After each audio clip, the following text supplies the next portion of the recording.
eyes met mine. For a moment, I fought hard to find anything to say, and we stood in an awkward silence while she blushed every shade of pink in the spectrum of all colours known to man. Her lips parted, her eyes dropping to the ground. I could taste the "sorry to disturb you" before it formed on her tongue. "Nope," I called her back. Last time I checked, I had a fully working penis and 2 rather full ball bags. Not exactly what I'd planned to say, and I'm pretty sure if I ever got to replay the moment again, I'd make it so much cooler, calmer, and less "I'm a teenage lad obsessed with his knob." The strawberry on her cheeks mutated and crossbred with raspberries. I rooted to the spot, transfixed. Wow, that was some kind of blush. She turned to walk away again. I should have let her go, you know. Now I'd mentioned my penis at our first meeting, but instead I said, "Do you need proof?" My brain may as well have been in my knob. I didn't plan to flash her, not really. But she'd looked back at me, and for the rewarding reaction of her eyes flying wide open, grey and bright, and her mouth opening on a shocked gasp, well, it made the empty threat worthwhile. "Oh, no!" She waved a hand at my crotch, staring at my fingers on the buttons. "But we are having a drink, though, if you want to join us." I let go of my fly and relaxed against the doorframe again.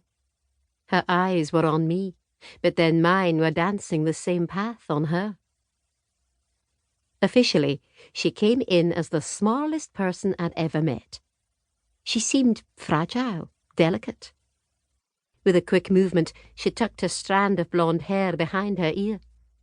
Her gaze darted down the hallway, possibly hoping someone would come and rescue her if she didn't return. "Us?" I smiled and lifted an eyebrow. She nodded, but chewed on her bottom lip, making it bloom with red either side of her teeth. "Me and, with you?" My smile grew. She didn't even live here. That much I knew. "Well, not like that." She straightened up, putting her at about the height of my nipples. "I can't have a drink with someone when I don't know their name." This wasn't in the plan. Flirting with miniature girls wasn't in my game plan. I'd only been here a few hours and I'd fought hard to get here. Too hard, some would say, to get distracted within the first half an hour. I shouldn't. I really shouldn't. But I wanted her to have a name that would swirl itself in my head with a felt-tip marker. Veronica. Strawberries were officially my favourite fruit now. Veronica. That's a very grown-up name you have there. She swallowed hard, like she wanted to puke. "Veronica, I'm Matthew." I held out my hand and waited for her to shake it. Her fingers trembled as she reached forward, and then she slipped her hand into mine. I met her eyes and shot her a grin. "Hi, Matthew." "A drink, you say?"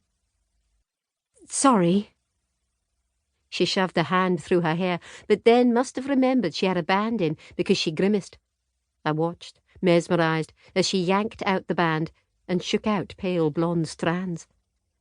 "I don't even live here." I kept my face neutral. I didn't need to point out I'd been eavesdropping like a freak. "No?" We were still by my door, and her quick gaze slipped past me and into my room. "No, my parents live locally, so I'm commuting." Her rosebud lips pressed into a firm line. "Oh, aren't you worried you'll miss out? Isn't it part of the experience to live on campus in digs and throw yourself in?" I waited, genuinely interested in her response. Her face flickered with a frown, her lips tightening. "No, not at all. It's better this way." She swallowed again. This Veronica miniature woman didn't realise her thoughts were written all over her face. "Sure," I shrugged. "So, are you coming for this drink?"